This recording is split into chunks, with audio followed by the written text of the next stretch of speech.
Oh man, I'm still hype. I just got finished watching The Gloves Are Off with Derek Chisora versus Dylan White. But anyway, we back. I've been doing a lot of videos. This is the biggest boxing weekend, not of a major super fights, but just overall quantity of fights this weekend.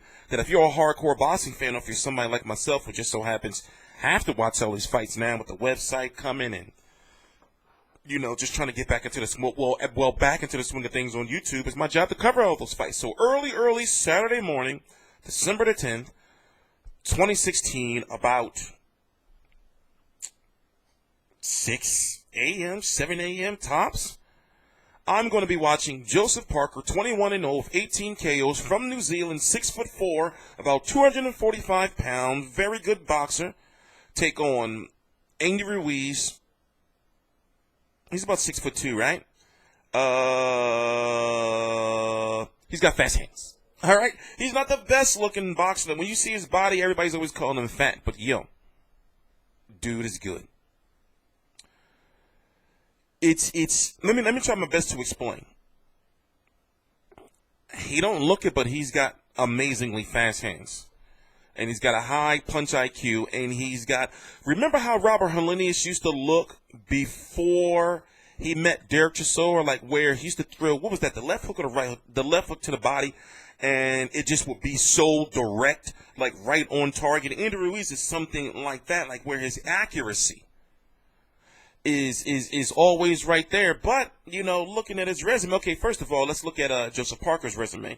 Alexander Dmytrenko, remember, he was supposed to fight Luis Ortiz, but globally, he's not a star, but he's a known name in boxing circles, so you can really count him as a name.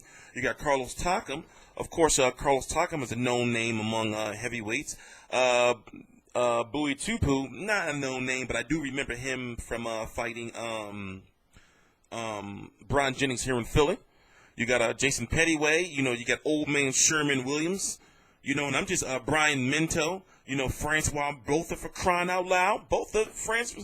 Francois Botha, was it the White Buffalo, right? Yeah. Now it's time. He's at the level. He's championship level now. Joseph Parker is championship level now. So with all the stuff people have been telling me about him over the last 4 years, I started watching and covering him 2 years ago because people were harassing the fuck out of me. It was like, yo, you know about Joseph Parker? You gotta start watching Joseph Parker fights. This was back in 2013, matter of fact. And I said, all right, I'm gonna get to it. Then one day I went to go try to watch one of his fights live, and I said, oh shit. He's in New Zealand. For example, you know what I got to go through on this weekend? Or what I had to go through, maybe not this weekend, but what I had to go through to watch the Carlos Takam fight? You know what you got to go through? To watch some of these fights? So I got a little system down now to be able to watch, New Zealand fights. And I just hope that it doesn't let me down this weekend. So, I've been watching and covering his fights, and he is good. Now, of course, he's still young, and a lot of things he's going to have to, that he may know, but he's going to have to grow with experience of fighting better fighters. And Andy Ruiz, by far, will be the best fighter on his resume. Now, a lot of people, they may say that they know Andy Ruiz, or they may seen him fight before, but they say, oh, yeah, the fat dude. Nah, dude is good. He's 29-0. With 19 KOs. He's been actually pretty active this year. He's fought 3 fights this year. Old Ray Austin, Josh Normley, Franklin Lawrence. You don't know these motherfuckers. Rafael Zabano Love. Remember, Anthony Joshua fought him. Joel Godfrey. Sergey Likovic. I forgot how to pronounce his name. I'm sorry. I don't want to butcher his name. But I remember he fought Deontay Wilder, got knocked out viciously. I don't want to call him a bitch, but yeah, basically, I guess I can get away with calling him a bitch. His promoter released him the same night. Tor Hamer. I'm sorry, I know you shouldn't call any boxers a bitch, and no boxers, no bums, but no disrespect. Tor Hamer was on some shit. He just was on some shit. And Lou DiBella released him on Twitter. He was so pissed off, released him. So if you really look at Andy Ruiz's record, it's not, it's nothing there. So just like when Gary Russell took on Vasil Lomachenko, we were saying all about, oh, Gary Russell was this, Gary Russell was that. But Gary Russell, before he fought Lomachenko, ain't fought nobody. Then look what happened when he fought Lomachenko. Now, what I'm saying is, I'm not comparing this situation, these fighters to Lomachenko or Gary Russell. What I'm saying is the situation where somebody can look so good. A diamond can look really good in a pile of dirty ass rocks. You see what I'm saying? So, I'm really concerned about I'm really concerned about if Joseph Parker will be able to use angles on somebody who doesn't look like, even though he's been there before, he's been the distance before.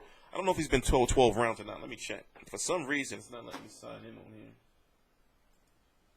For somebody who, how is Joseph Parker going to look against somebody who looks like they may not be able to go 12 rounds? Why is it on internet? This is all a disaster. I should have had this stuff prepared. But that's the thing. When you do your videos live and uncut, sometimes, shit happens. I don't have time to be writing no scripts, writing nothing down or nothing. Okay. So let's see. If I'm correct, yeah, I'm the highest Andy Ruiz has been weight-wise. He started his career at 298 pounds, all right? His last fight, he was 252, 253 prior to that, 248 and a half. Now, over the last 2 years, he's been 20 pounds or so lighter. Because in 2014, he was 250 in May. Then in October, 272. Then 2 months later, 267. And then 9 months later, he went back down to 250 and been maintaining, being at that, 250, which is good for him. Now, he's been to 10 rounds once. He's been to 8 rounds multiple times. His last 10-round fight was against Franklin Lawrence. And prior to that, he went 8 rounds twice in 2015. Joseph Parker, on the other hand, he's gone 12 once, 10 once, and 7 twice, 8 once. So, in my opinion, it's all about who's going to be built. If there's no early knockout, I'm not predicting an early knockout. I don't really think there's going to be a knockout in this fight.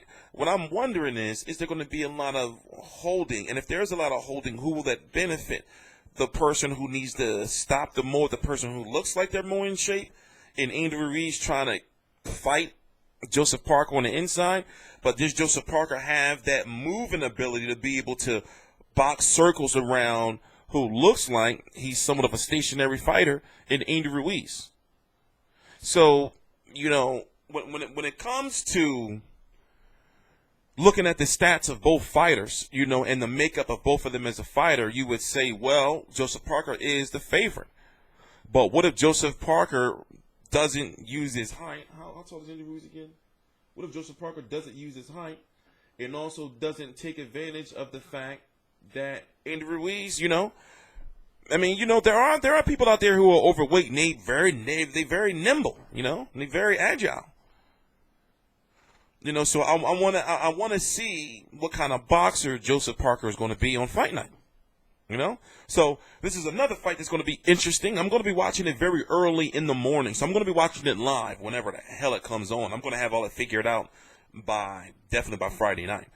On Saturday night, before Crawford versus Molina, it's going to be a triple feature on HBO. It's going to be Andy Ruiz, Joseph Parker replay on HBO.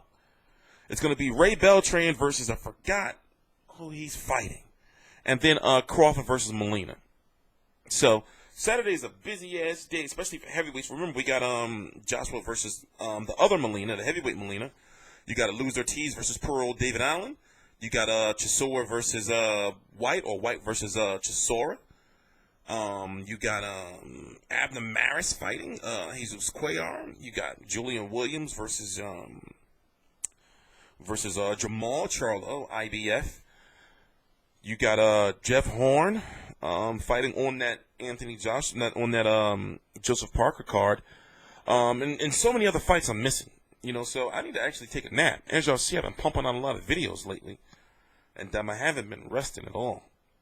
So I'm trying to get all these videos out now to prepare for Saturday, so I can take like a half a day on Friday and just rest, so I can just be prepared to work 24 hours on Saturday, from Saturday until Sunday. But it is a job. So people think this shit is easy, but when it's a lot of fights like that, that's an all-day job. So I work 24 hours a day. On Saturdays usually. I'm TstreeT Controversy. This is TstreeT Controversy Live. I cover every single major fight live. All the links to my social media right down below in the description box. Please subscribe.